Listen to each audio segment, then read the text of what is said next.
their ideas remain powerful. It's also been said that when a revolutionary dies, that his enemies will take his ideas and will make that person a defender of everything that they oppose while they live.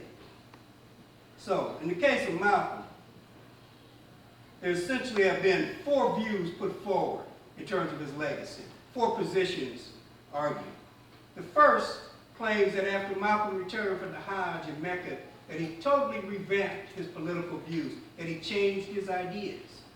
This notion has been argued best by a person by the name of George Brickman. What Brickman says in a book entitled The Last Year of Malcolm X. This is a very, very important book. The Last Year of Malcolm X, the evolution of a revolutionary. Brickman says that after the Hajj, Malcolm not only moved beyond the Nation of Islam, but he moved beyond black nationalism. So Brickman says that Malcolm's ideas could be characterized as black nationalism plus. They say, what's the plus? Well, the plus, according to Brickman, is a view where Malcolm began to see that the problems that people of African descent suffered from were not rooted in race, but were rooted in the relationship between race and economics.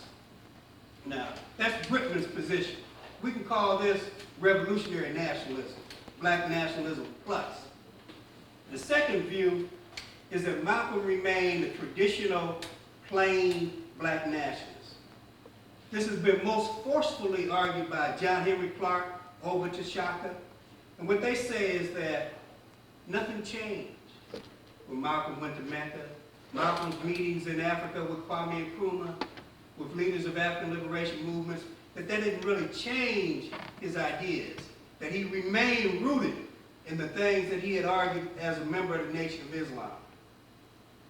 Now, the third view has been put forward by a long time ago, back in the 1960s, by a man named Barry Ruffin. But more recently, a local St. Louis person, Gerald Early, director of Black Studies at Washington University, he's put forward this view that Malcolm was essentially a conservative, that Malcolm was a religious fanatic, that he was a capitalist, and that this is his legacy. In fact, Juan Williams has gone so far to argue that if Malcolm was alive today, according to Juan Williams, Malcolm would be a member of the Republican Party. And he said, now how did he get there, right? How did you get to that point? Well, if we stop and think about it for a minute, if you think that Malcolm and Louis Farrakhan are one and the same, then it was very logical how one could say, if Malcolm is Farrakhan, or if Farrakhan is Malcolm, he'd end up in the Republican Party, right? Because if we read the newspapers very closely, we see that Louis Farrakhan is having all kinds of meetings with the Republicans, and they're trying to buddy up. So that's how Juan Williams reaches that point. Now, the fourth view is put forward by Louis Farrakhan. Farrakhan tells us that in the last week before Malcolm was assassinated, Malcolm wrote a letter to Elijah Muhammad in which Malcolm, according to Farrakhan, begged to be readmitted into the Nation of Islam. Now, these are the 4 positions that have been put forward concerning the legacy of Malcolm X. Now, we could say this is meaningless, stale debates amongst academics and a religious fanatic. Does it really matter what Malcolm believed at his death? Is it going to improve my life, your life? We can take that position. Perhaps Adolph Reed is right. There's nothing that understanding the real Malcolm X, an impossibility in any event, could do to clarify or help formulate positions regarding the internal or external forces shaping black life at this moment. In other words, forget about the past. What we need is an analysis for the present. Well, I think like Karl Marx, I prefer to believe that at critical moments, people reach into what Franz Fanon called the chasm of the past. They reach back into the past and they resurrect slogans and movements and heroic images in order to fortify themselves to go into struggle. In other words, we need Harriet Tubman, we need Ida B. Wells, we need Malcolm X, we need those people in order to move us forward. We need their ideas. So, it is impossible for us to know exactly what Malcolm would believe if he was alive today. It's absolutely impossible. But it is possible for us to know what Malcolm believed at the moment of his death. It's possible for us to know the trajectory of his ideas and his actions. We can figure out where he was going. And I think that it's absolutely imperative for black people to understand the direction that Malcolm was going in. In fact, it is one of the most critical issues facing us as a movement. During the last year of Malik Shabazz's life, he transformed African American nationalism. Malcolm, what we know today as black nationalism is a result of Malcolm's involvement and intervention in the civil rights movement. Malcolm, the Malcolm X doctrine, as it was talked about, articulated by Malcolm, practiced by those who began Black Power. Student Nonviolent Coordinating Committee, Stokely Carmichael, Kwame Ture, the Black Panther Party.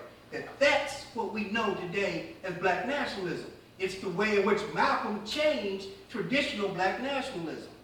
Now, how did Malcolm do that? Well, no, first let me clarify something. See, Malcolm left the Nation of Islam for two reasons.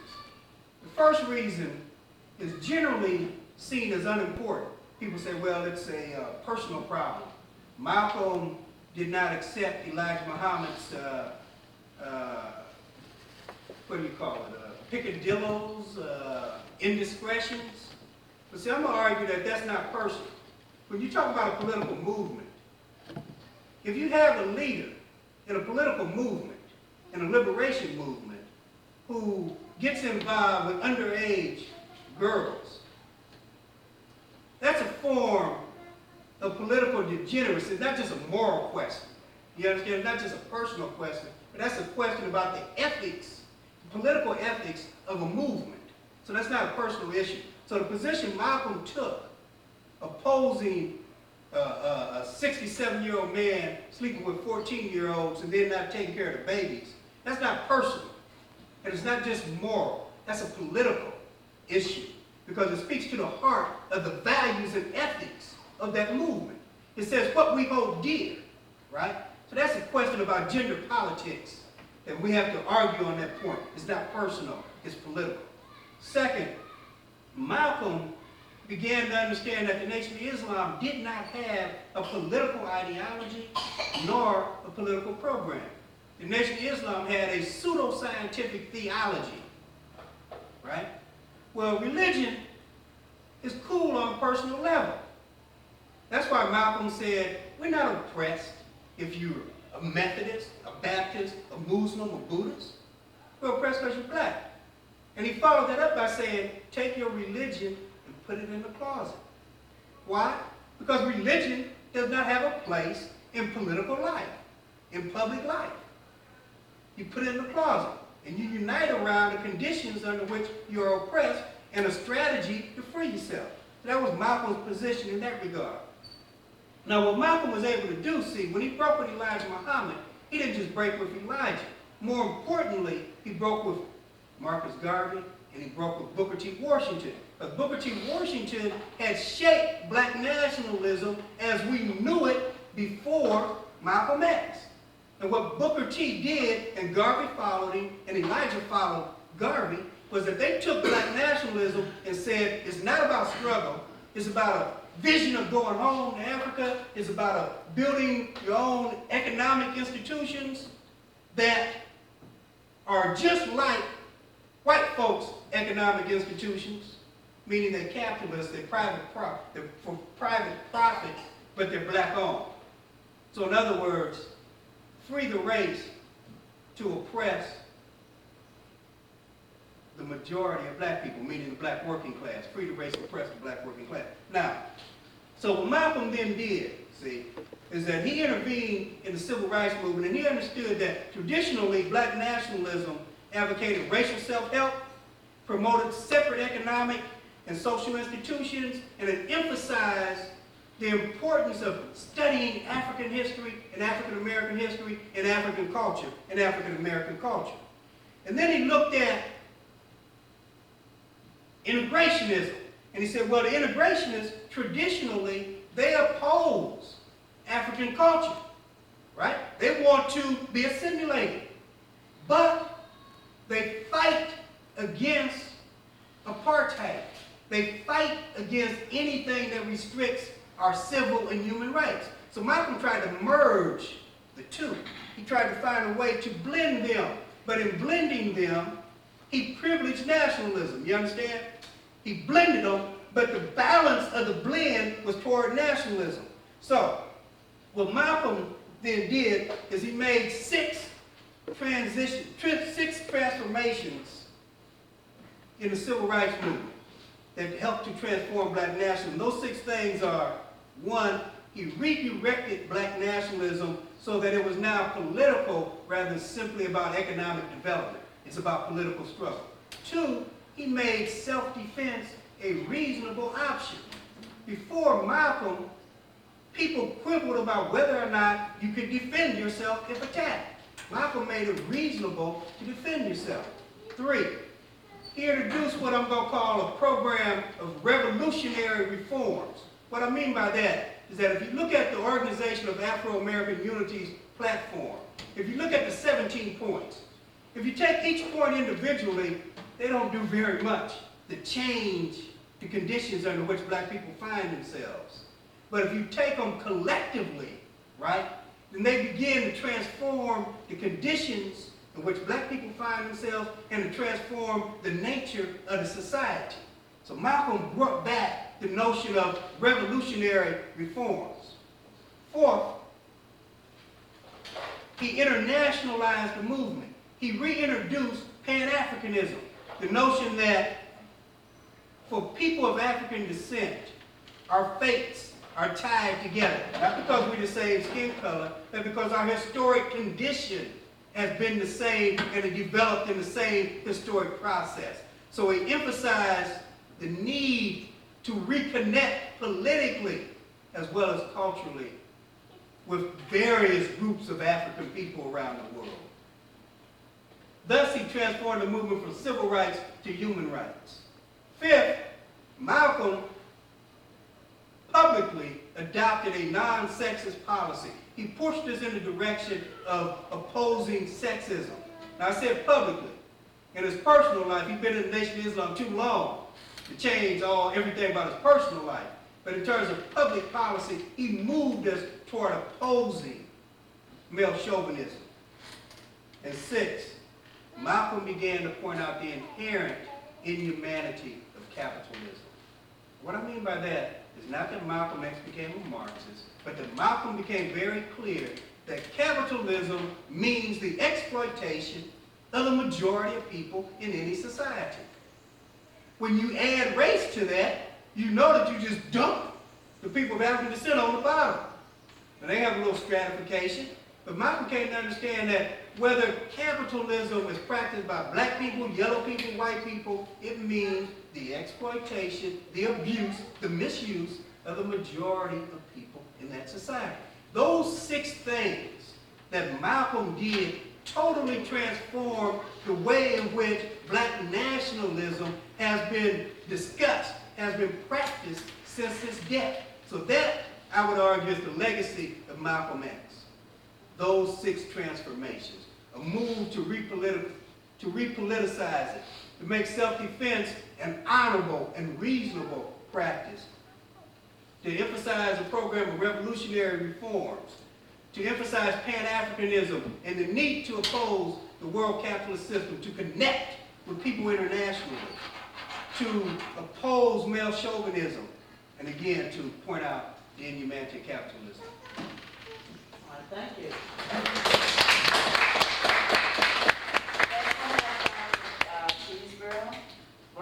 Yes, ma'am. All right, well, anyway, I'm going to give you guys a presentation. I'm going to more or less give you an update on conditions in Africa. I'm going to be looking at the situation in what is now the Democratic Republic of Congo, and also be looking at the role of South Africa in the transformations that have happened there. And really, one thing I would really like to throw out before we get into the particulars is for you all just to think about something. Now, some of you all have probably been reading about Africa and about the diaspora for quite some time. Some of you all, just merely due to your age, don't remember that far back. But I can remember when I was an undergrad, which is getting to be a number of years back now. I hate to think about it, I'm getting kind of old now. But I remember when I was an undergrad way back in 1980. I remember one summer I used to go down to the library a lot. And I remember I was reading, I think it was in the New York Times, and there had been a major outbreak of rioting in Kano in northern Nigeria. Hold on, let me see if I can hang up my map here. I'm one of those people. I love maps. And,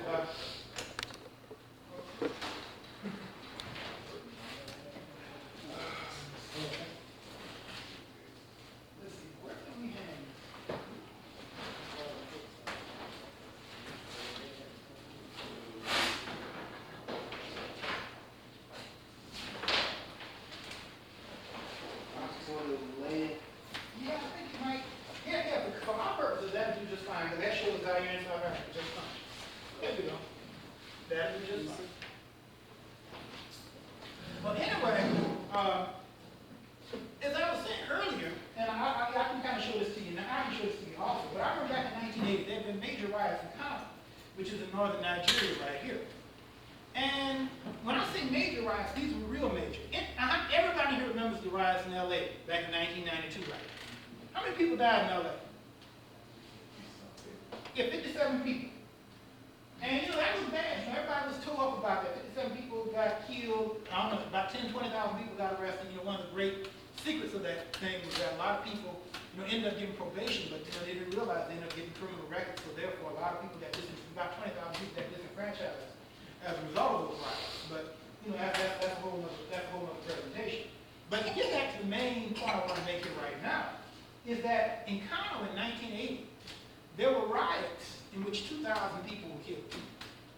Now, frankly speaking, I think riot is a bit of a misnomer. That sounds more like a war to me. Because I don't believe the United States lost 2,000 people in the Gulf War. I don't think so. And so, we're talking about a major violent confrontation in northern Nigeria.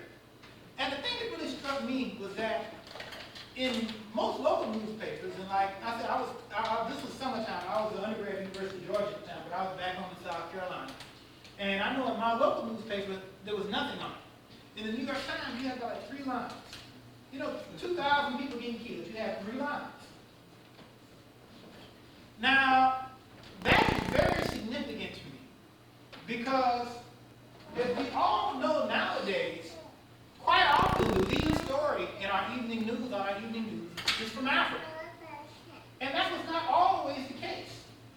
That didn't start happening. We didn't start regularly getting lead news stories on Africa until the early 1990s. We didn't start consistently getting any kind of stories on Africa until the South African freedom struggle really hit high gear and significant numbers of African Americans started to mobilize in support of it after the mid-1980s. Like I said, from about 1985 onward, you started seeing a significant amount of airtime devoted to African coverage on mainstream media. But after 1990, specifically after the Gulf War, you start seeing a lot of information on Africa. Now, I'm not a big one for conspiracy theories or anything, but if you study enough, you can't help but be mildly paranoid. And, but you know, it's no accident that in the 1990s, we start seeing major coverage of Africa. Because after all, by 1991, what no longer exists? Yeah, you no longer have the Soviet Union. And also, after 1990, what other major foreign policy coup was there for the United States? Remember the Gulf War. Remember the United States, remember Gorbachev was unable to mount any kind of alternative vision to the mobilization of forces for the Gulf War. The United States could basically go in and do what it wanted to do. After 1991, the Soviet Union no longer existed. This meant that the United States could now express itself the way it wanted to throughout Africa.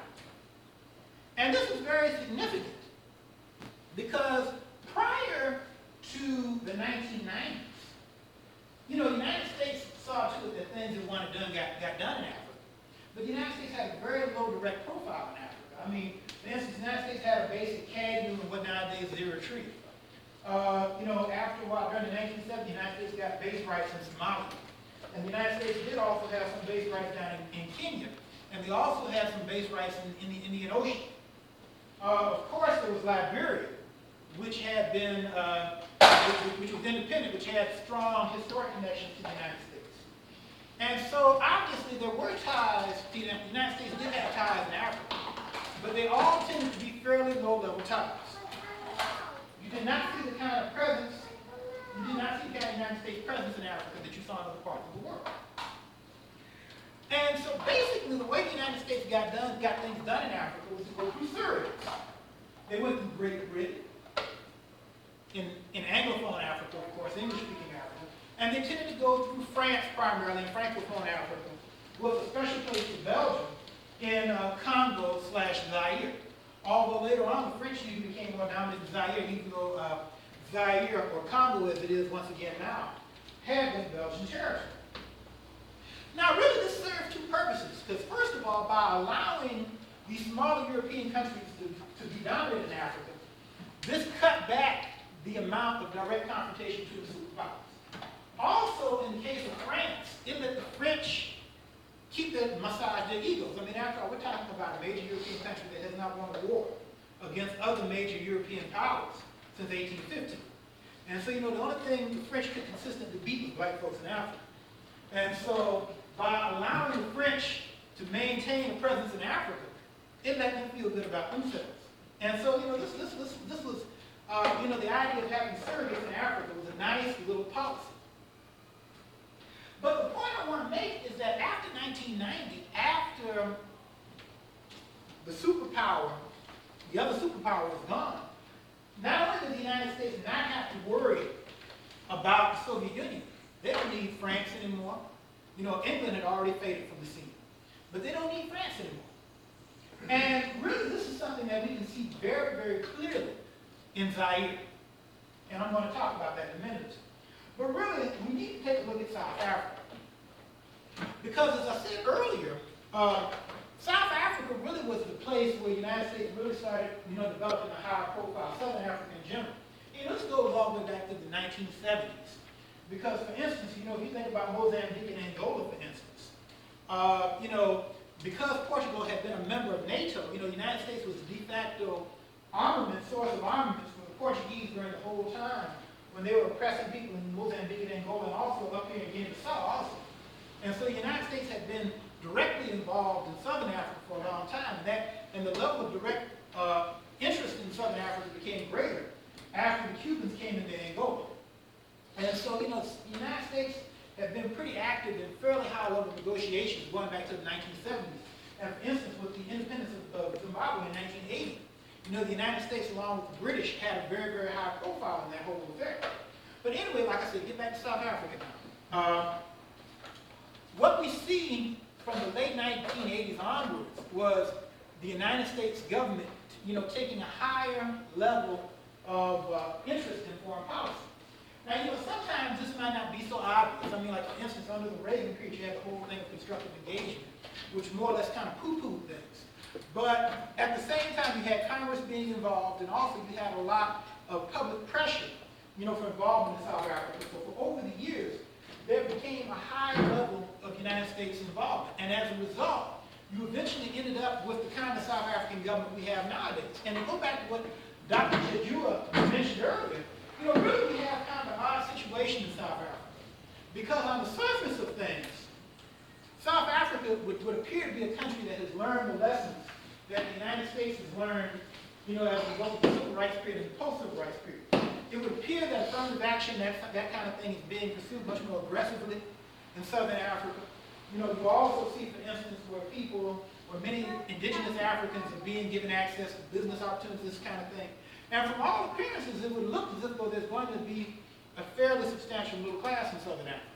But the flip side of that is that although affirmative action in the United States having a substantial middle class in the United States with a black population, 13% of the overall population, from a purely political standpoint, it's not an impractical policy.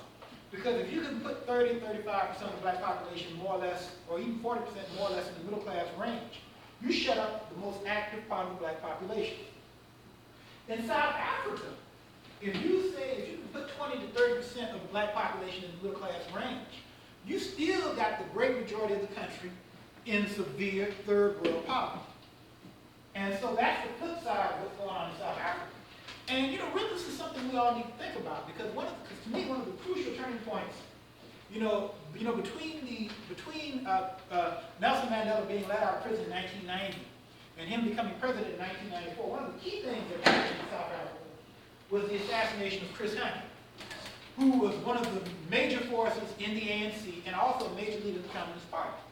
Once he was killed, this meant that there was very little possibility of having a radical vision to the kind of integrationist vision that has come to dominate the ANC.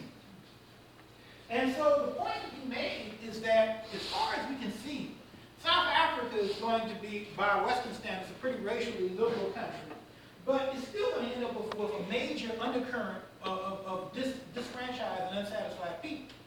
But the point to be made is that the United States now has a partner for business in Africa. Because if anything, South Africa in a lot of ways is kind of a mirror image of the United States. Just like the United States is in North America, it's this major first world country that's on the doorstep of third world poverty. All you have to do is go to Texas and cross the border. You're in Mexico.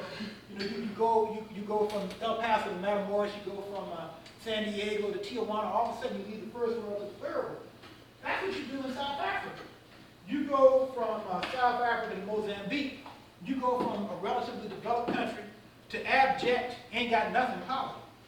And so, what we're beginning to see is that the leadership in South Africa, relative to Africa, is starting to find itself in a situation rather similar to the situation the United States finds itself in vis-a-vis Latin America.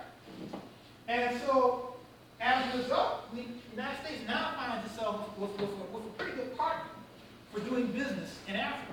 And to get back to the point I want to make, this means that there's a major reorientation of how the United States can get business done in Africa. They don't need the French anymore. The French are pretty hopeless. 12% unemployment. They've got to lay off even more government workers. The national front's getting bigger. France is a borderline basket case as far as European countries go. And they're not terribly useful. And South Africa's got a bright future. Bright, shiny faces, folks who haven't had opportunities in government for a long time, or if ever. And, it's a situation that is tailor-made for U.S. expansion. And then also, and this is a very important thing that most people need to realize, is that the United States has a pretty good image in most of Africa. The French or the British, for instance, had pretty rotten images in Africa because they were the direct colonial oppressors. The United States, by and large, has a pretty good image in Africa.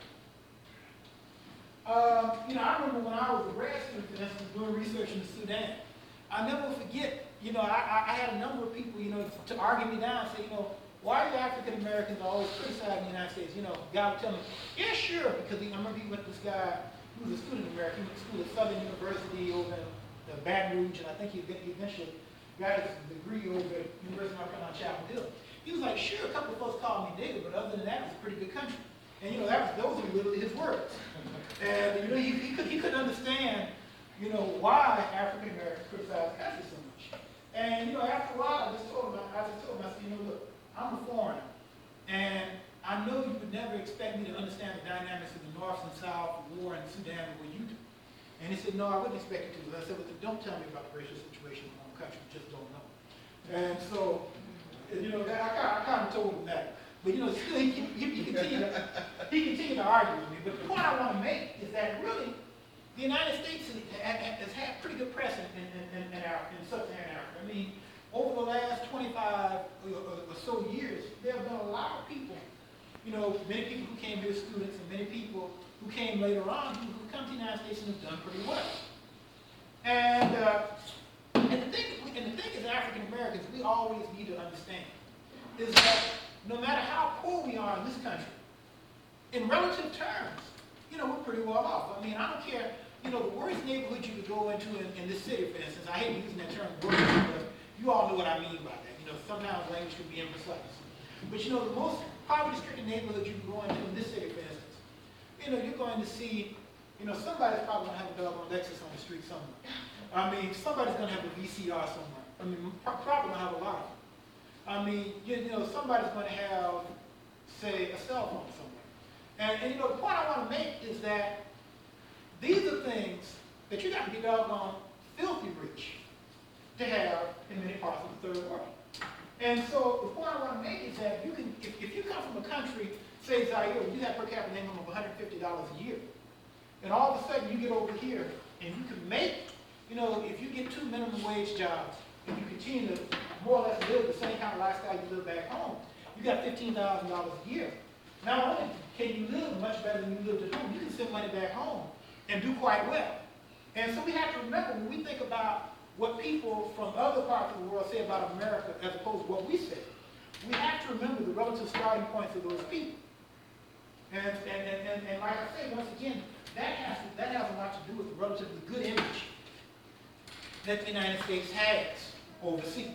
But anyway, I'm taking a lot of time, and I'm going to try to rush things up a little bit so I don't hog all the time. Let me get on back here to the situation in Zaire.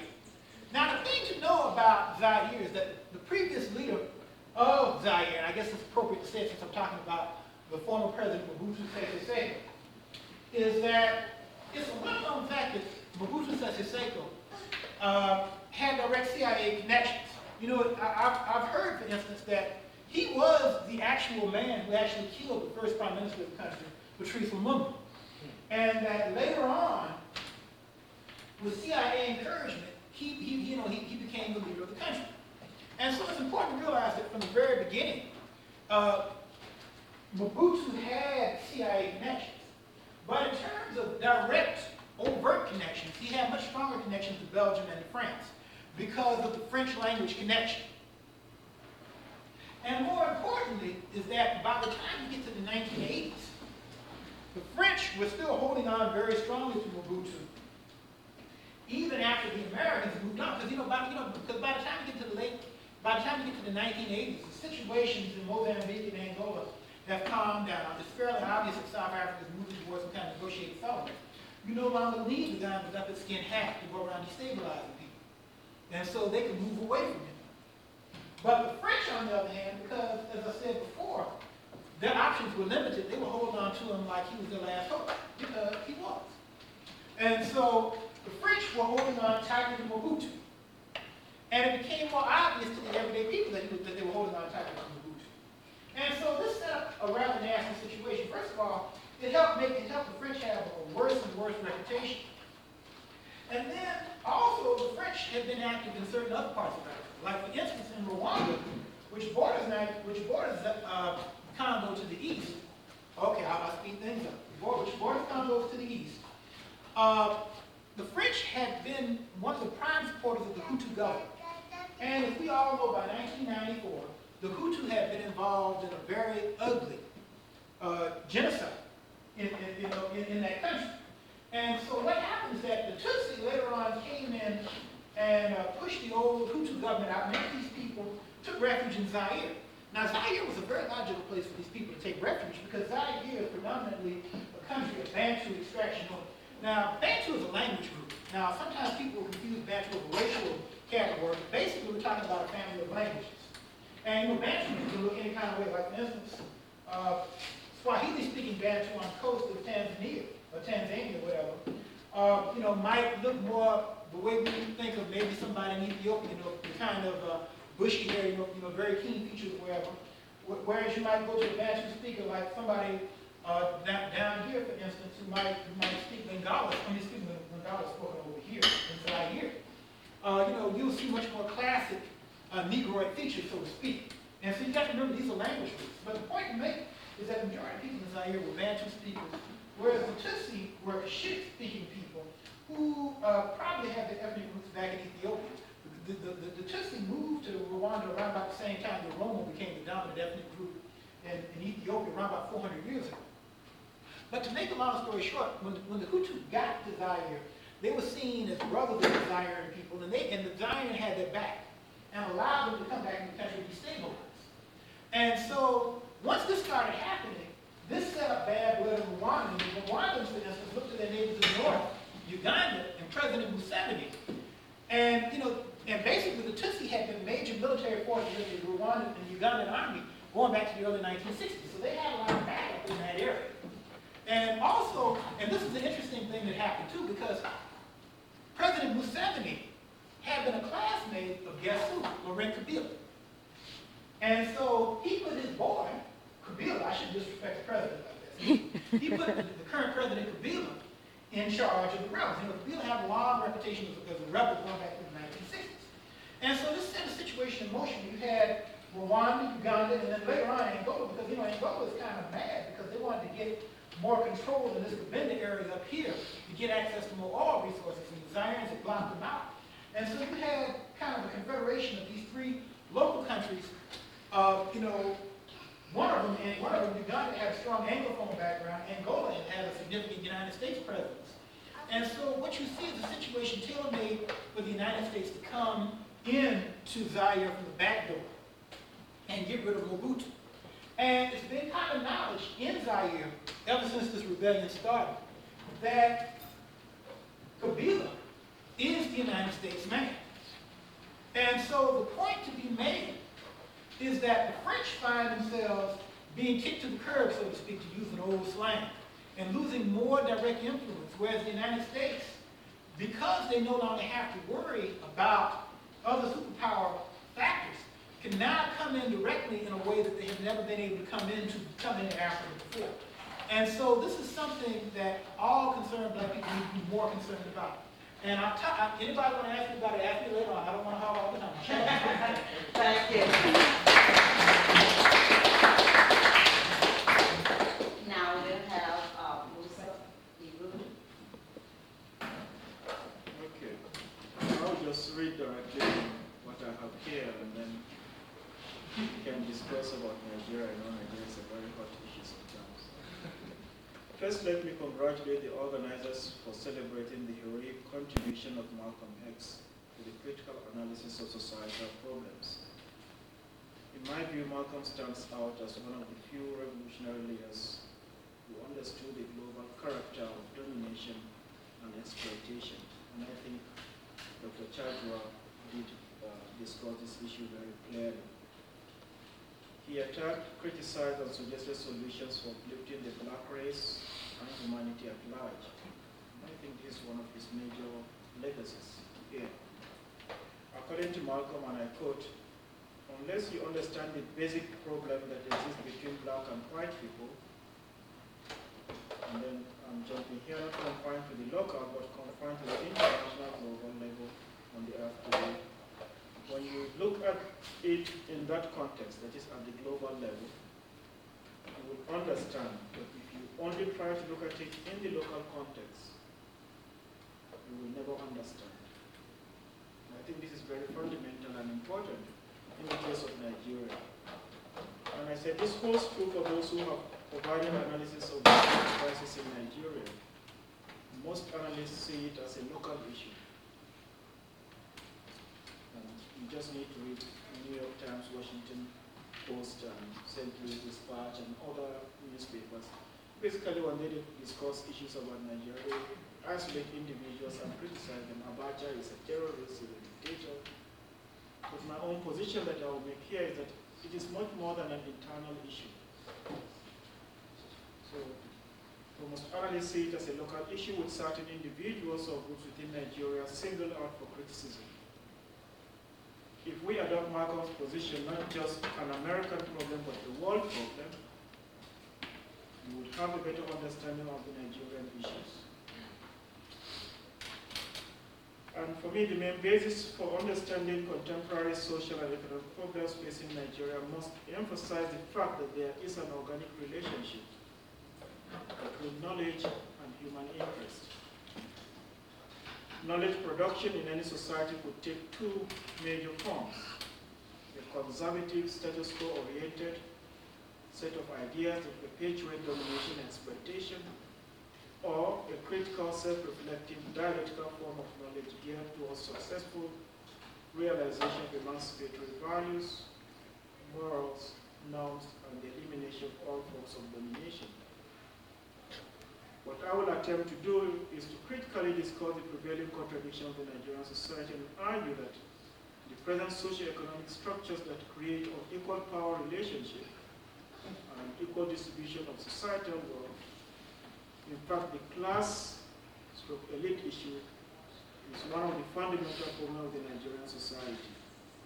It must be analyzed so as to save the nation from future instability.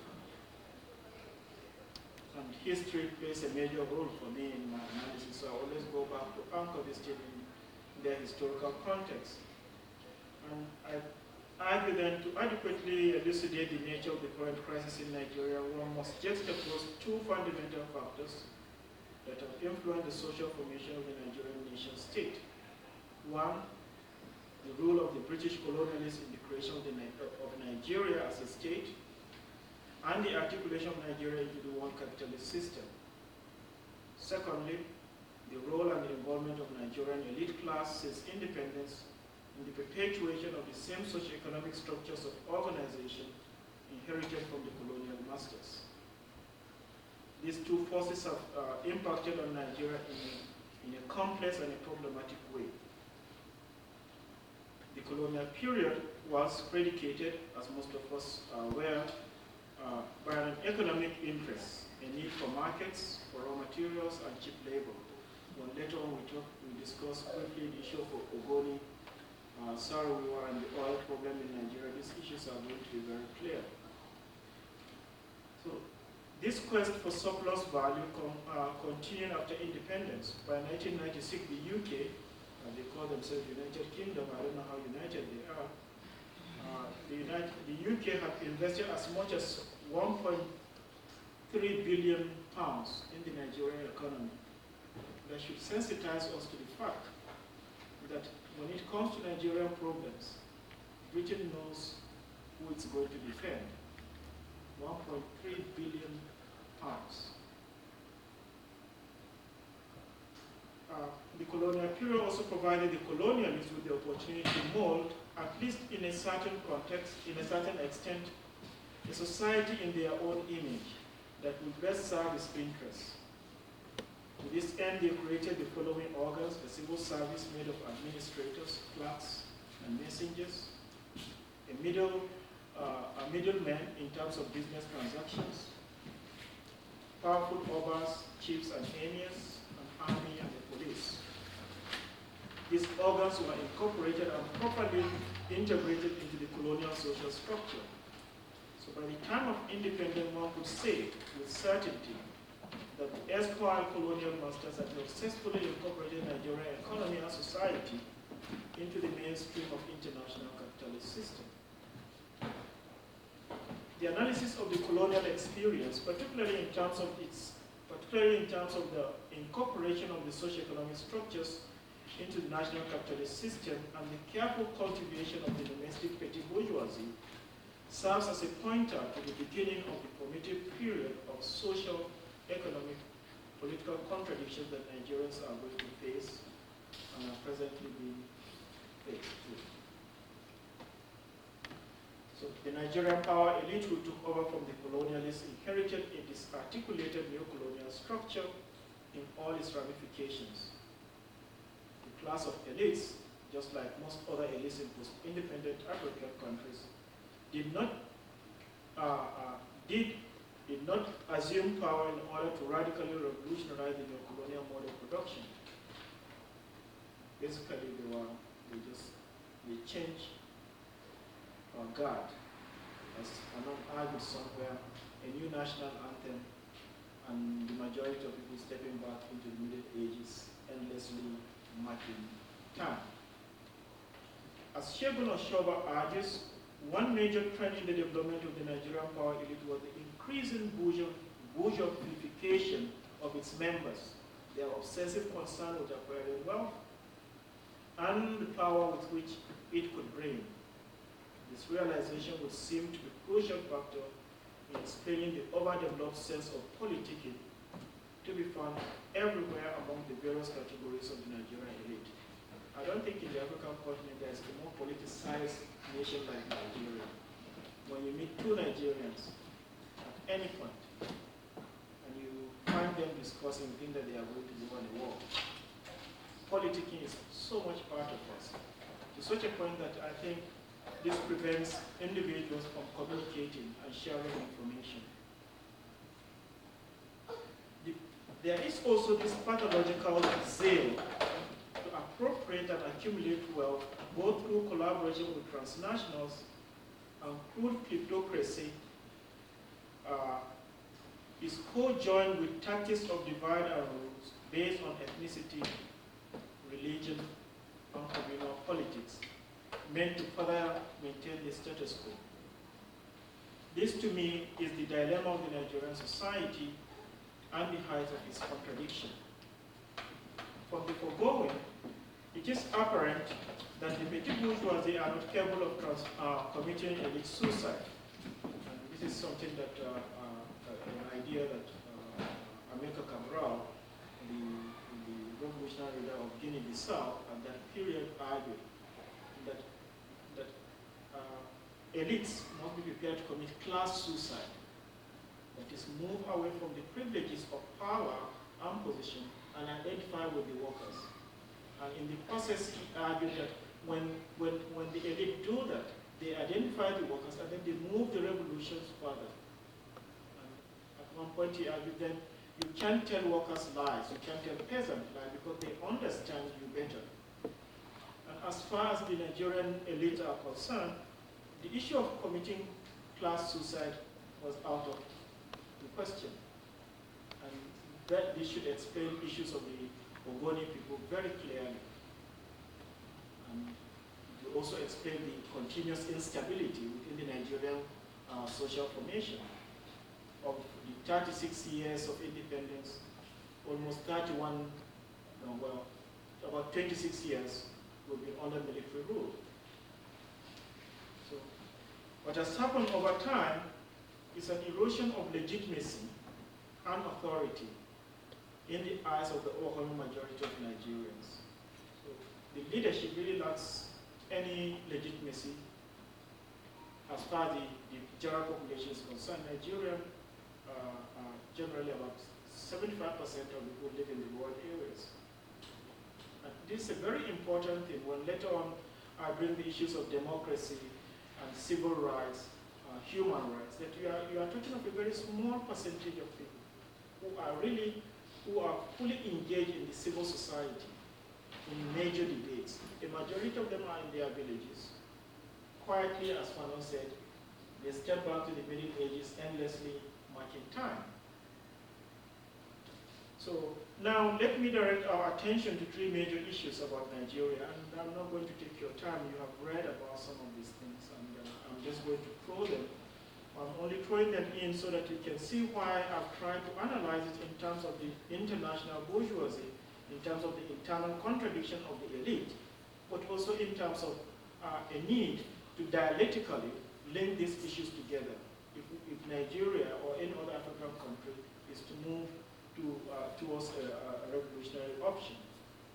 One is the Babangida transition program and the annulment of the June election, 1993. This is very important for us. In fact, the day I learned about the annulment of the election, I wept.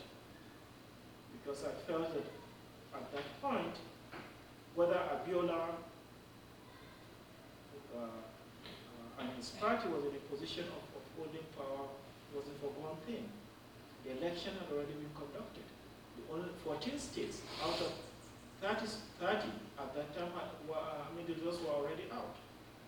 So very few states were held, but for reasons, and it is becoming very clear that it was in fact a power play between the different class factions, the petit bourgeois class faction within the Nigerian social formation. It wasn't just a military thing as most people are presenting. Nigeria has a very unique military system or military rule system. And I think the military, because of their low educational background, and that is what some of us normally look down, you don't join the army.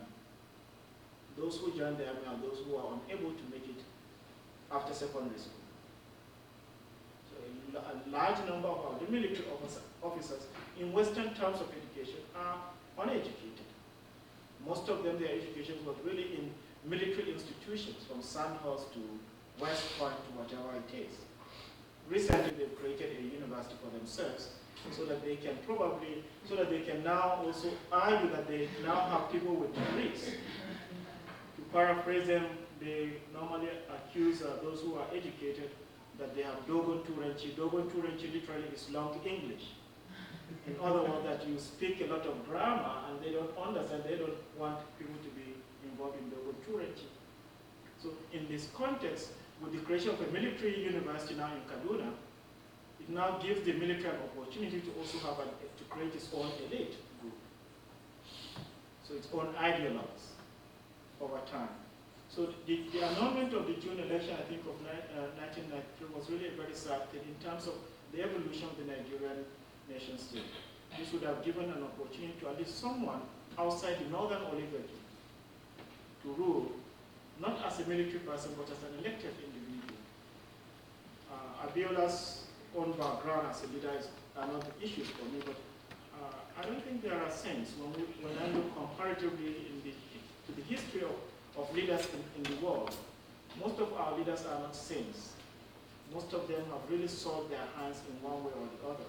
So maybe that would have given the nation a lease of life, at least for some time. The second one is that of the Ogoni Sarowiwa and oil and human rights. A very problematic issue, and it's unfortunate, and I think it was very cowardly on the part of the Nigerian government to execute Sarowiwa. But at the same time, Sarowiwa was also part of the elite group. He held positions of authority in Rivers State for a long time. It was much later that he somehow repented maybe from his engagement with the dominant group, and then he said, well, I will fight this cause. And unfortunately, in the process of leading such a major revolt against the powerful petit bourgeoisie in Nigeria, it cost his life. And I think it also did cause the struggle for the Ogoni people. And my problem there with Sario was that Ogoni was not the only oil producing area in Nigeria. They should have linked with other oil producing areas in the riverine area. Had he done that, that would have forced the military regime to negotiate on terms that would benefit the majority of those people. And I think this is one of the major flaws that I've found in Sarawak. And in that flaw, you see those flaws also with other revolutionary leaders within the Nigerian society. And it's a problem of the elite nature of the struggles. And I hope, I've seen newsletters say, I hope in the long run that people will come together not to move above Ogoni, but to include other oil-producing areas, but most importantly, other minority groups within Nigeria. There are a lot of other minority groups that do not have a Saro river. And they are scattered in all parts of Nigeria. So I hope this will galvanize people to struggle for changes within the Nigerian system. Finally, the Abacha regime and the promise to hand over authority to an elected government in 1998. This is a very problematic issue. 5 parties were approved. The campaigns for elections are going on. The local government elections were conducted successfully, even with good reports from the international press. Now, my concern is this. I had written something during the Babangida era, where I seriously argued that Babangida was going to hand over power. Now, I do not want to make that position anymore. I don't know what will happen in the case of Sani Abacha. But I will at least make one position.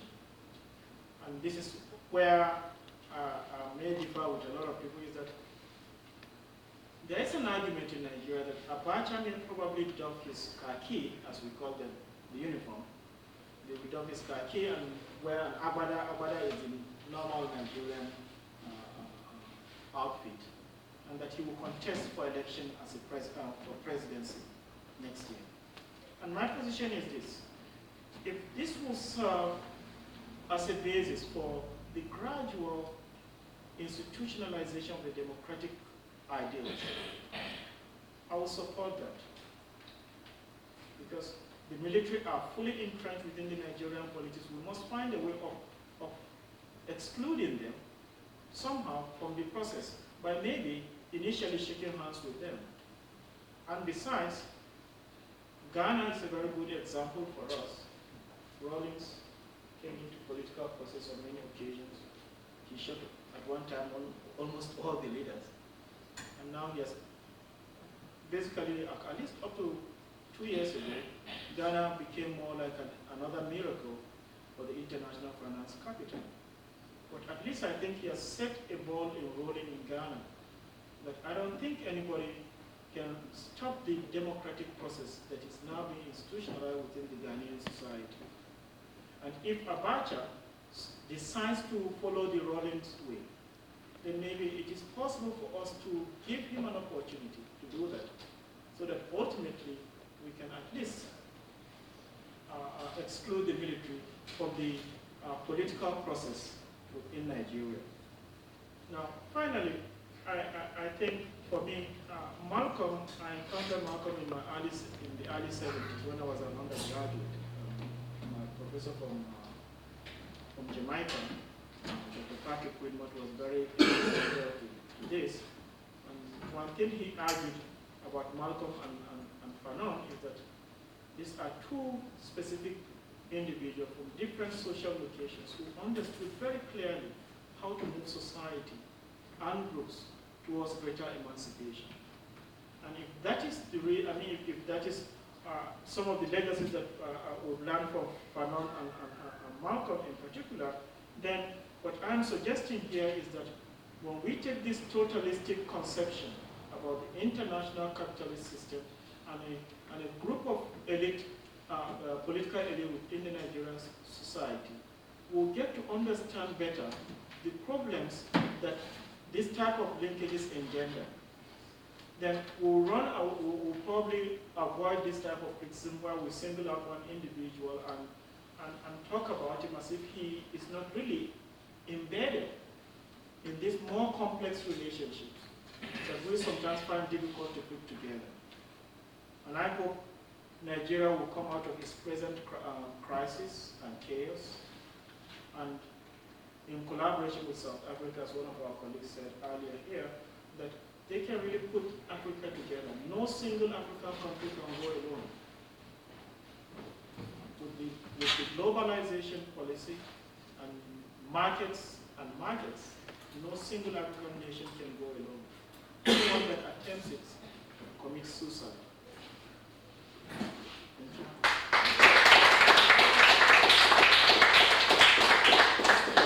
We want to thank our panelists.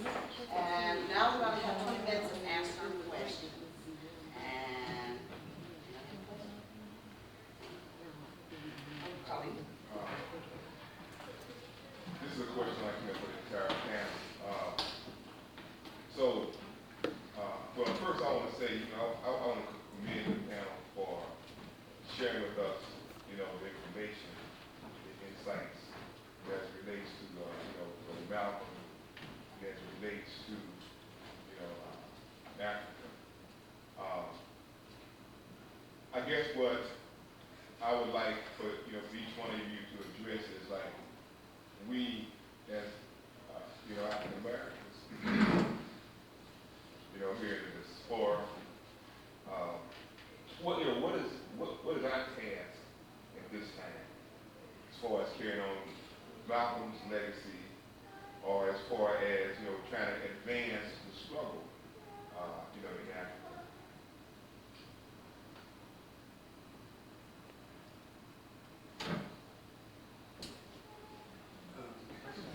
I'll go first. I think we need to go back and look precisely at what Malcolm was trying to do in terms of Africa in that last year. And that it seems to me that Malcolm understood that we have to connect African people. And that means that on the one hand, wherever African people are located, they have to fight for their own independence. So Malcolm was attempting to build the Organization of Afro-American Unity to be a vanguard organization that would spearhead struggle inside the U.S. At the same time, he wanted to develop very close and tight links with African governments, but also with African insurgent movements. So they saw it as a two-pronged issue, that on the one hand, we have to intensify our struggles domestically, right? Think globally, act locally. On the other hand, we have to connect and try and build a thing where we can coordinate the international struggle. Because at the end of the day, as Musa made it clear, not one African country can make it on its own. Not one group of African people have a future without connecting the total. And then we have to look beyond the question of Africans.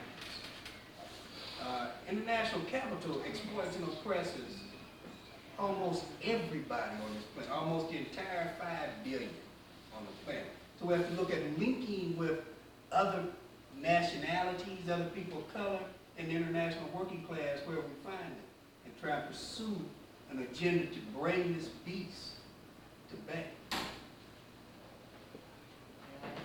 Well, I would say one thing I think is real important is that, you know, specifically since I talked about the international situation, I really think it's important that everyday people get better informed. Information is not that hard to get. You have to make an effort to get it. But as I love to say, virtually everything we really like, you have to make an effort to get. I mean, the only thing you can ever get without making an effort is trouble. And so, and you know, nobody, there's very few people I know who want more of that than they get naturally, you know, during the regular process. And so I say, you know, really, we need to work hard to be better informed about what's going on in Africa and in the Caribbean and other parts of the Black world.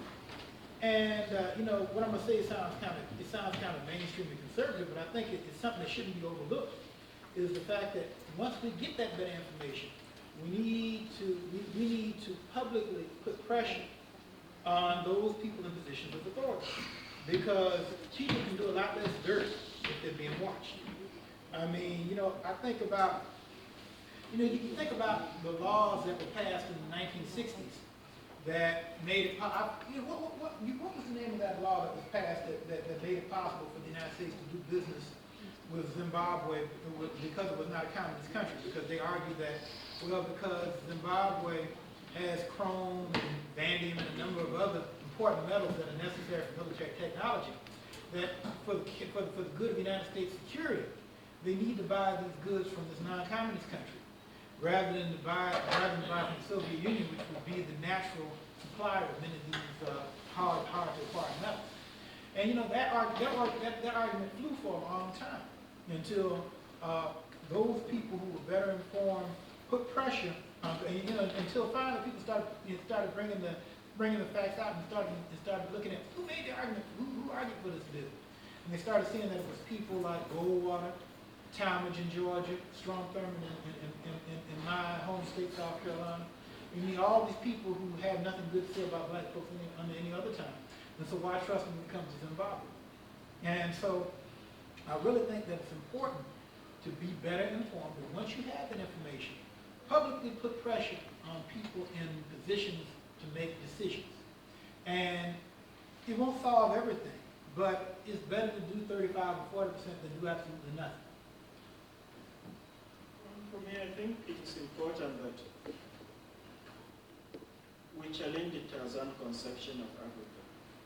And I think a lot of us here who, I've been privileged, let me back up, I've been privileged to have met Dr. Chajwa when I got back to Colombia, was in 1989.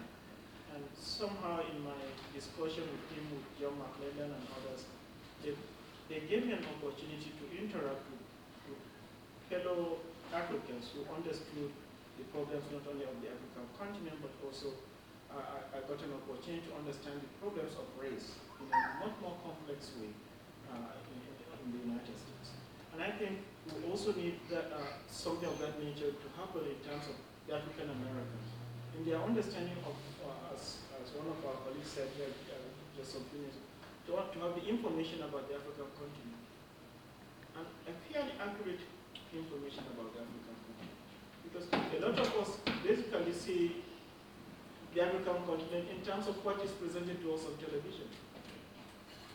The Rwandan genocide, Mobutu living. You normally do not see much about the African continent except this type of when this type of incidents occur. But it's important that we talk of other societies that are struggling to make sense of the type of reality that I talked about, the power of capitalism. And I think also the role that maybe African Americans can play really is to help in suggesting that democracy is not that bad. I have problems with the issues of democracy, but that is the beauty thing about democracy within a capitalist system. And I think there are points in terms of society development that you may have to live with those two things together before we start moving towards a more equitable society. I think the more maybe some of you travel out to the African continent, and I don't think the United States Information Service and the State Department encourages that much now.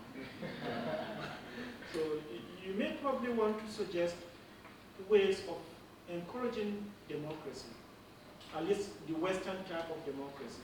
Unfortunately, what we used to have in the African continent as more traditional type of democracy have been basically thrown out by social scientists as completely useless. So, and I think that those roles of accurate information, those who decide to travel, and I'm sure some of you don't only go to Senegal or the Gambia, go to Niger, Gabon, Mali, Chad Republic, Cameroon. Look for those areas where a lot of people have not explored. They've not turned them into tourist centers. And try to see if you can contribute something. Maybe you will reach somebody's hand there who will ultimately galvanize the society towards a better living.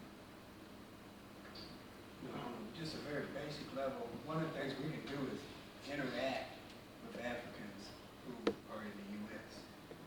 When Ellen and I had the opportunity to go to South Africa, and the way in which people on the African continent greet African Americans is totally different than the way most of us greet Africans who are here outside their home.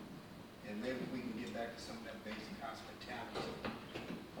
We go a long ways towards some of those things, and it makes for better political working together if you treat people decently. Specific question for you, and I'm sorry I don't remember how you pronounce your name, so. For you, I'd like to ask, what does a man on the street in Nigeria have to say about how Sani Abacha is running the country? You know, just like many of us talk about how we were given such a beautiful deal from Bill Clinton. And for Mr. Cheeseburger, with Kabila having been put, you see he's been backed by the U.S. now. You know, I heard the other day that they recognize his government. What could possibly be the next step for him? You know, after they do the locking up and all, as far as launching condos, as I on the international stage. And then last, sorry, I don't mean to Chuck you. Yes, sir. So far as the movement being put, somewhere I read about leadership centered, the movement leadership centered rather than individual centered. How can the same nationalism, the movement be put in that sort of format? Answer like secret stuff. I get the last question and then have to answer first.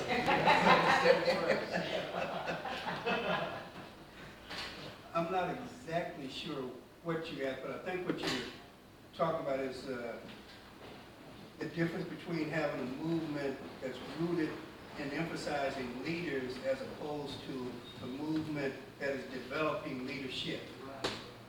And you're asking how do we get back to developing a movement that emphasizes leadership, local community action, en route to internationalization.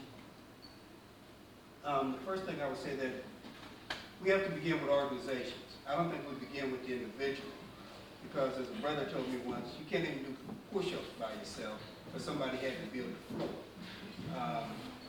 So the first thing is that people need to join organizations, and organizations need to emphasize internal development, political education of each member.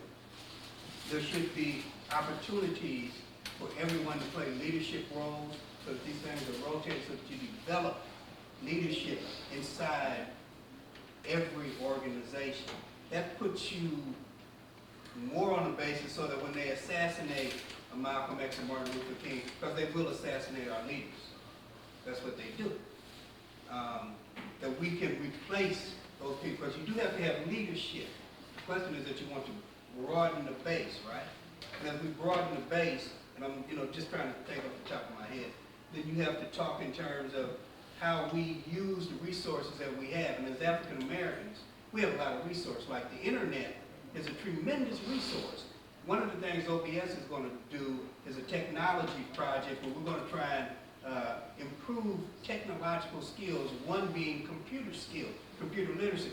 With the internet, we can directly link up with people in Nigeria, in Zaire, in South Africa, and exchange information directly, one-to-one. You don't have to worry about it being filtered through the New York Times and those news services and CBS. So that's one kind of way. But the emphasis has to be that organizationally. You got to be inside an organization. That's the ultimate key. We have to get in organizations that are dedicated to political purposes. We all got our social thing, that's fine too. But we need political organizations, because at the end of the day, it's politics and economics that are the key to structuring our oppression. So then we try and build a broad-based leadership where everyone can flourish. Let me stop and turn it over.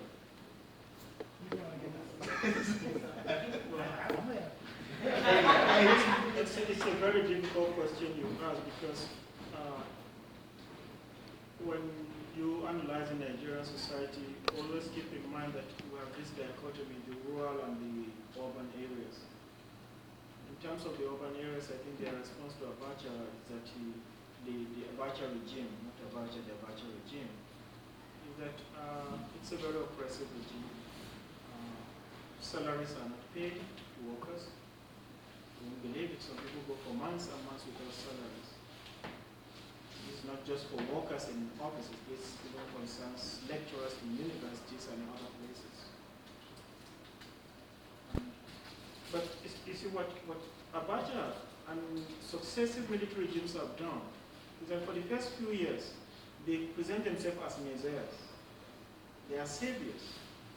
People, when you read The Economist, the Financial Times of London, what they talk about Abacha is that he's really turning the economy around.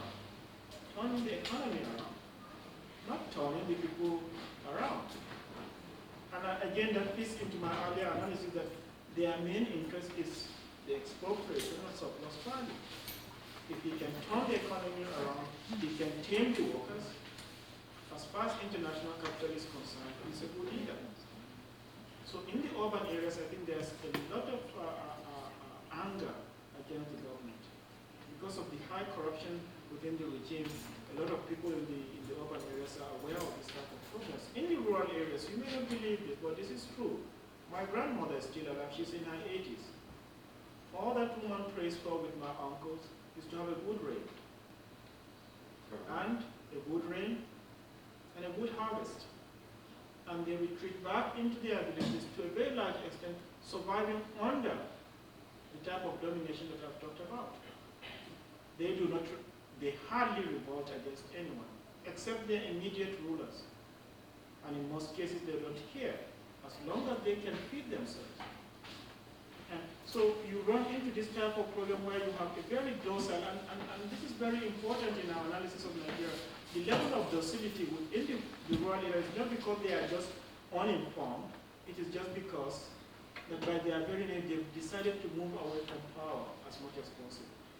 The type of demonstrations that you see from Lagos, Ibadan, Kaduna, and other parts of the urban areas are really lumpen proletariat, those who have been excluded from the mainstream of society. So once you take the rural area, you can basically say, well, to a very large extent, most of them would just be living their own everyday life. But in the urban areas, I think there's an increasing attempt to question the authority of the government. Among the intelligentsia and the intellectuals, they've either adopted a wait-and-see type of tactics, or most of them have decided to leave the country to other, as we call it, to greener pastures. So there are these type of dynamics that are going on, and they are quite problematic for the military in power. I think this is their best time. Yeah, I was going to mention, since you asked me about the situation of President Kabila in the Congo, I really think that we should be concerned about the stability of Congo, because it's one thing to get rid of Mobutu. I mean, he was not particularly well liked, to put it real mildly. And so, needless to say, despite the fact that they had mercenaries from Serbia and from Ukraine and French and a number of other mercenaries there to support the Mobutu government, I mean, when push came to shove, there was virtually no fighting in support of the government. And so it was easy to knock Mobutu out of office. But the thing you have to remember is that Zaire is a very large country, and the power base of Kabila is very small. I mean, basically, the majority of his fighters are ethnic Tutsis, and these are people who, despite the fact that they have long roots in Zaire, pretty much are seen as foreigners within the country. I mean, to kind of put it this way, like an Asian American said one time, said that Asian Americans are the only minority in America that no matter how long you lived in the country, if somebody meets an Asian American, the first question they ask them is, when did you come here? Unless they have like a really heavy, white-sounding accent, that's the first thing people ask Asian Americans. There's kind of this unwritten assumption that Asian Americans are foreigners. Well, that's the way most people in Zaire see the Tutsi minority. And I know, like I heard some news reports the other day where people were complaining about the soldiers. Some of them didn't even speak Lingala, which is the dominant language in most of the country. Because see, you have to remember, Zaire is a big country. Eastern Zaire is really part of East Africa. It's part of this clustering zone, this land between the lakes region. And culturally, I mean, it's part of East Africa. I mean, there's a significant Swahili-speaking zone here that goes all the way back to the 19th century, when Tipu came into this part of Central Africa and set up this trade network. And so the people in Eastern Zaire have a lot more in common with Ghana and Tanzania and Malawi, places like that. Whereas when you get over here to the main part to the western part of the country, northern part of the country, which politically is the dominant part, that is has much more in common with like Angola, Central Africa, Congo, Cameroon, places like that. And so there's a big split there. And the thing to note is that the current government, the most important anti-government spokesperson in the capital city, a fellow by the name of Etienne Tshisekedi, was not included in the current government. His people protested the government. Now, I've heard a number of stories. I've heard some reports that said that Mr. Tshisekedi, kind of had an ego problem. He refused to go meet Kabila and said Kabila had to come meet him. I don't know. This is what's been said. And so who knows what. But the point to be made is that Kabila, you might find that taking it's a lot easier than holding. And so I don't think that that Congo rather is anywhere near to being out of the woods yet. I mean, because the thing to realize is this man has been a rebel his whole life. You know, that's a whole lot different from actually having to govern the country. And there's a different set of skills there. And the days when you could just be an evil little dictator and, you know, kill a lot of folks. I mean, I think that still has its place, unfortunately. But I don't think that it's something that can be done at the level that it once was done. I mean, you have, you know, United States, you had your Secretary Bill Richardson coming there, you know, looking over your shoulder, that kind of thing. You're going to have a high level of sophistication.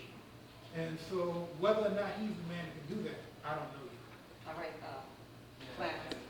Actually, it was whoever Musa or whoever, whoever else wants to answer it. And I'm basically trying to connect here the discussion of Malcolm with the discussion of Africa. What do you think was the impact of Louis Farrakhan's visit to Nigeria and his kind of cozy relationship with the Abacha regime, particularly as it affects African Americans analyzing what's going on in Nigeria and what position you should be taking as regards to Nigeria and the Abacha regime?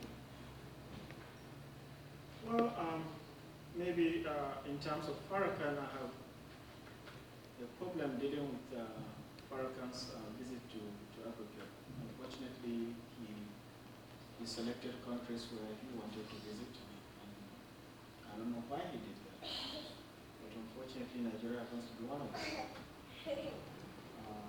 I think what his visit did for me, and these are the blessing in disguise.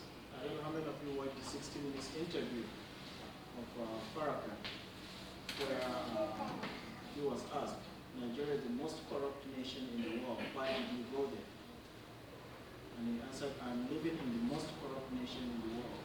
They said, where? He said, the United States. Again, despite, I think, Farrakhan's own type of political living, I think he has really brought up an issue that resonates with me when the American government or the American press talks about corruption in Nigeria. And in terms of Babangida Abacha regime, I personally have had a lot of problems with military regimes in Nigeria. I come from a very small ethnic group in Nigeria, and we've had our own share of what I call marginalization. Unfortunately for my own small ethnic group now, because of the very nature we are from the northern part of Nigeria, but Christian, see that is you have to see this dynamic, you are from the north, predominantly Muslim, then you come from a small ethnic which is predominantly Christian, you run into problems. And we've gone through those problems. Unfortunately, some of the major leaders in Nigeria now come from my same small ethnic group.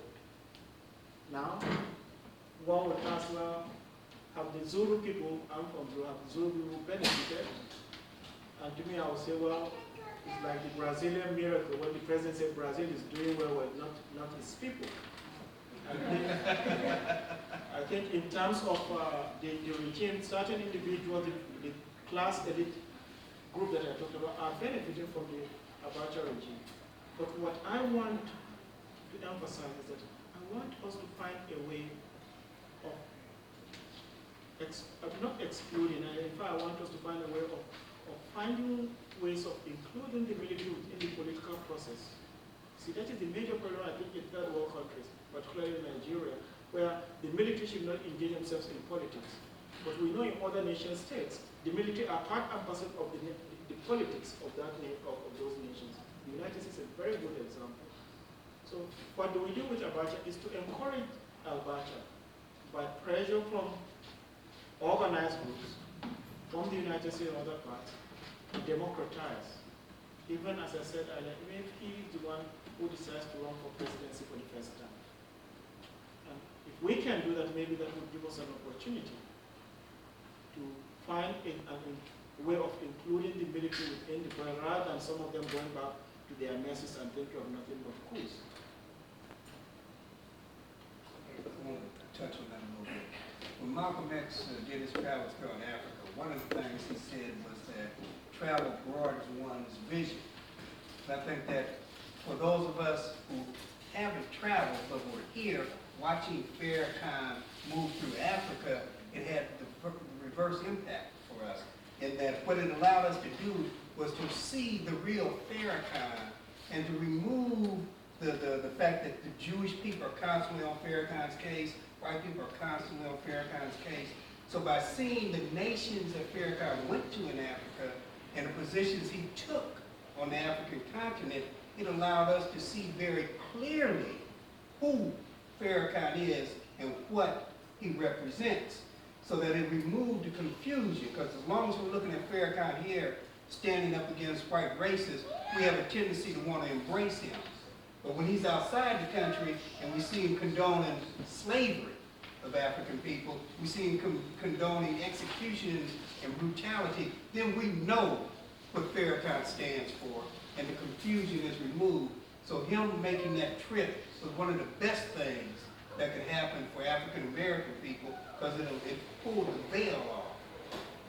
Okay, we have time for one more question, and, Okay. Sharif. In terms of political ideology,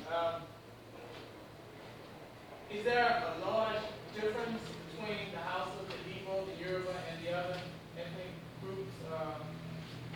Is there any political coming together, or does because there's different ethnic groups, does that create a difference? Well, I think to me it's not an ethnicity only becomes manipulated into the struggle of these elite struggles that I talked about earlier. There are cultural differences, and these cultural differences feed into the religious differences, also Fulani. But when it comes to individuals who are committed to change, like you can take Shegun Osoba from University of Ife, a very radical historian. You take Bala Usman from Ahmadu Bello University, a very radical historian. And you take late Cloud Ake from the University of Port Harcourt, or Esco Toyo from the University of Calabar. These are all different people from different ethnic groups, but in terms of ideology, they see things similarly. But the problem here is that when you move out of the elite group, I mean the intellectual group, and you come into the political class, here you find a combination of so many things. They don't disagree about stealing money, corruption, whatever it is. They only disagree as to how much each person should get. So if that is, and I think that is an ideology in a way, it's a set of ideas. They agree on how to steal, how to destabilize. So there's this general agreement, and I think that is very true with petit bourgeois type of classes. They are spineless reptiles. They are vultures that devour where they eat things that they really did not either kill, or they cultivate land that they harvest land that they do not cultivate. But then you move to, again, the 75% that I said who are predominantly peasants. As far as they are concerned, it's not that they are not conscious of some of these issues. It's not that nobody has assisted them in linking their poverty, their hunger, their exclusion to this larger type of debates. So they are, as I said, when I use the word docile, I'm not really putting them down. Is that it is because their level of consciousness and understanding the complex nature of these facts is not provided by any leadership or organization. The few that do, they are generally repressed by the regime. And that's what you find in Ogoni. You find the same thing in other parts of Nigeria, where a small group of people start questioning the nature of the relationship. So I think there are ideological positions that tend to differ as you start analyzing the different elite groups within Nigeria. The political elite, and it's a combination of everybody within the Nigerian society, even from the most remote rural area. No Nigerian leader, to the best of my knowledge up to now, came from a well-to-do family. I've not seen a Rockefeller, an Andrew Mellon, those set of groups, all of them with Abacha, Babangida, they all came from poor backgrounds, very poor backgrounds. But one gave catapulted themselves into those positions, they forget their own villageness, their own poverty and whatever it is, and they become extremely rich. So I think there are situations where we can talk of ideological sameness, like the case of this intellectual, but we can also talk of intellectual sameness in terms of the exploitation and the domination. And that links me to what you said. I mean, Sundiata had answered it, but Malcolm did something that I thought was very important, and that's why I was really angry with Spike Lee when I watched Malcolm X, because that is one part of Malcolm X that I really wanted accentuated in terms of the movie. Mecca only, but he spent a lot of months in Africa. He attended OAU meeting. He both, in fact, the formative period of OAU, Malcolm X made sure that he was there. He put forward a human rights position. He said civil rights is one thing, what really Americans need is human rights. And he had already sensitized the African continent of the need to collaborate in the struggle against not only American domination, but imperial domination. So I think Malcolm stands out for me, as I said earlier, as one of the key revolutionaries of this century.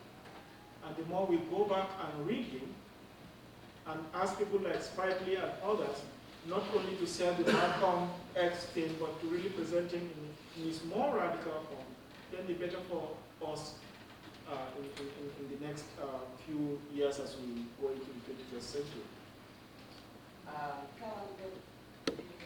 Close the question, and then after that, after Hal's question's been answered, we'll have a ruling power, and everyone will have a chance to network with Sudiata, Anthony, and Musa after the program's over with. So right now, we're going to have Helen first question. Briefly, one of the things that Cynthia was talking about is looking at documentaries in this last year of his life, moving more and making an open position about anti-sexism. And I noticed that when Anthony and Musa were talking about a wonderful job looking at imperialism and looking at class exploitation issues, I'm wondering if you can address some of the concerns of you introduce gender into that and looking at how anti-sexism and that movement has worked into that area, the areas that you talked about. I think sometimes when one takes the issue of class as a concept, then this other important concept of race, gender, are sometimes excluded in the analysis. I did that deliberately, but it's also part of my concern that one must deal with all these issues simultaneously. In Nigeria, I think there is women in Nigeria, a very strong radical group that have joined with other progressive organizations in moving the cause of women domination within the Nigerian society.